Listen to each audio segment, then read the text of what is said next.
Paper Shop presents the notes power from the smartest kid in class, double checked by an award-winning teacher from the brains behind Brain Quest.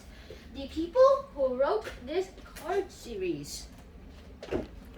It's an awesome way to test your brain and just to get your brain active. So, do it today. This is not an ad. Try Brain Quest because it seriously helped me out. Everything you need to ace math in one big fat notebook. Let's get started right now. Unit 2, Ratios, Proportions, and Percents.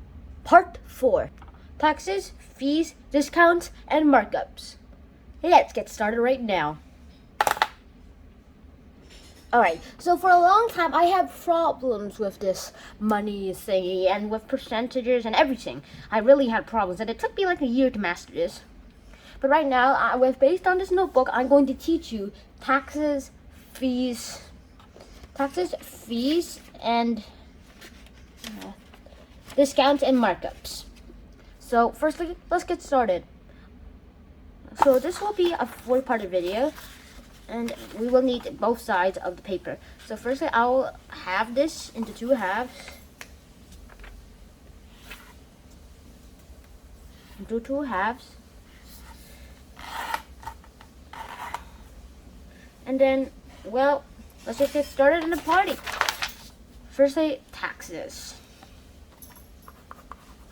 Now, what are taxes? Taxes are fees charged by the government to pay for creating and taking care of things that we all share, like roads and parks. Sales tax is a fee charged on something purchased. The amount of sales tax we pay is usually determined by a percentage, and that's what we actually mean in money when we talk about taxes. So let's see. Let me give an example. The tax rate stays the same even as the price of things change. So the more something costs, the more taxes we have to pay. And that's a proportion. So sales taxes are charged by your state and city so that they can provide their own services to people people like you who live in your state. Sales tax rates vary from state to state. So good luck. So for example, an 8% sales tax means we pay an extra 8 cents for every 100 cents, $1, we spend. 8% can also be written as a ratio 8 to 100 or as a fraction 8 over 100. Okay, so another example. You want to buy a sweater that costs $40. That costs $40.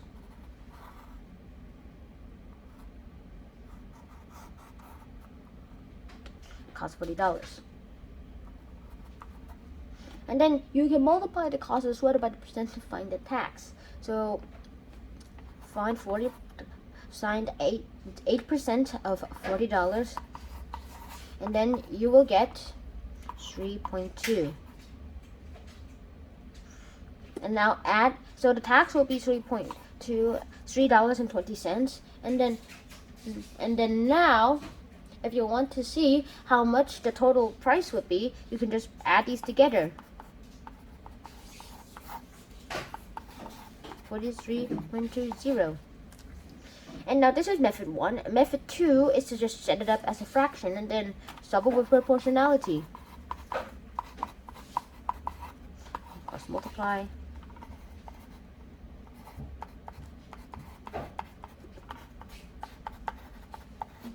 Method 3 is the question, what is 8% of $40, and translate the word problem into mathematical symbols.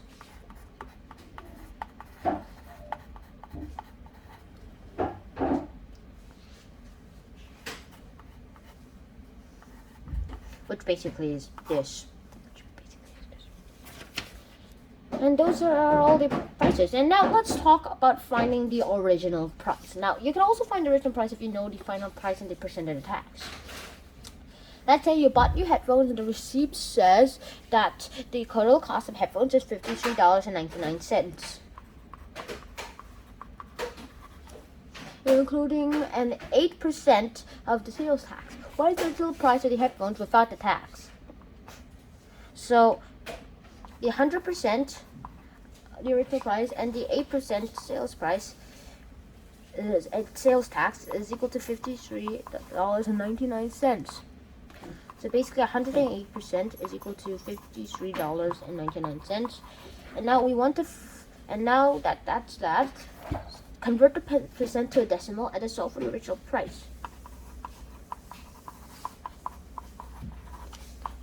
And now that that's done, we'll solve it up. And now, because we don't have much time, let's do it. Let's divide it. 53.99 divided by 1.08 is 49.99074744, or $49.99 rounded to the nearest hundred, because that's where the cents end up.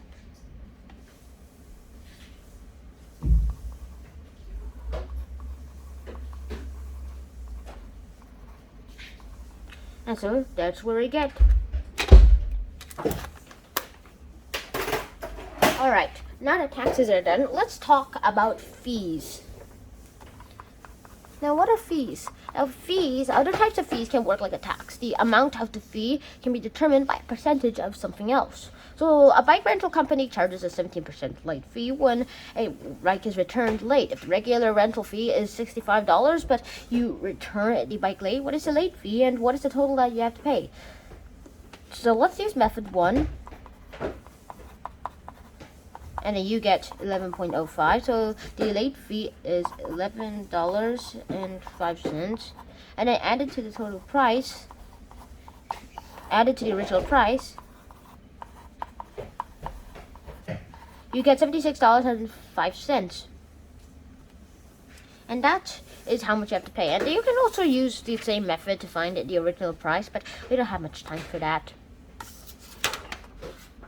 It's actually the same method, exactly like taxes. So now let's talk about discounts.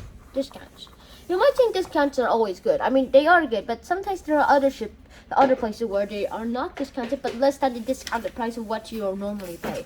So stores use discounts to get us to buy their products. In any mall or store, you will often see signs such as this one: 25% off all sale items. But don't be swayed by signs and commercials that promise to save you money, and calculate how much you have to save for yourself, whether it's a good or not a good deal. In other words and phrases, that means you will save money, and that will subtract the discount from the original price, savings, price reduction, markdown, and sale clearance. So calculating the discount is like calculating tax, but because you are saving money, you subtract it from the original price instead of adding it. So let me give you an example.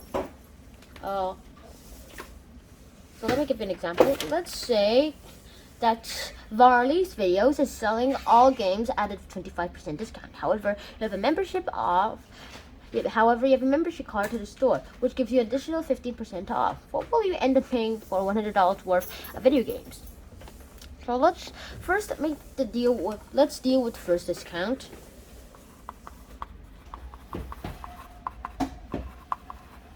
So firstly, you get $25, and minus that from $100, you get $75. And now we can calculate the additional 15% discount from the discount from the membership card. But it's actually 15% of the 25% discounted price. So it's actually this, and then you get $11.25. Subtract that from your discounted price of $75 of 25%. And then you get $63.75. Now that that's done, what about markups? Stores often offer discounts during their sales, but if they did that all the time, they will probably go out of business. In fact, stores and manufacturers usually increase the price of their products to make a profit. These increases are known as markups. Okay, another video game example here, guys. Let's say there is a video game that costs $40.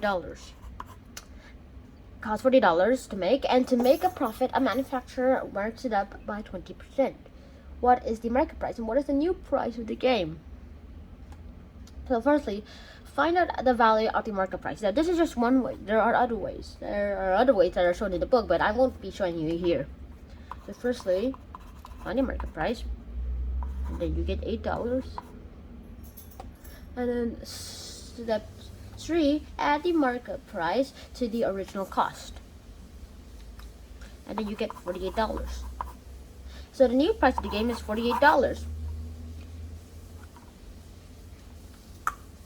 And now you can also use this to find the original price. It is exactly the same as the discount, except it's pretty much the opposite.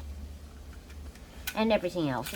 These are basically all the same as how to find all of these discounts, markups, fees, and taxes are all similar in their ways, and they're almost exactly the same. It's just how if you subtract and minus, subtract, and add to the original price, that matters.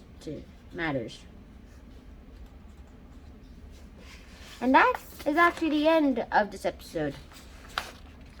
So I hope you enjoyed this episode, and if you guys did enjoy this episode, please like, share, and subscribe to this channel if you haven't already. And I'll see you at the next episode. Shnan out. Peace. Next up, we're covering gratuity and commissions with some extras and bonuses in our own world. Translation, that means we'll be covering gratuity, commission, simple interest, and percent rates of change. See you then. Shnan out. Peace.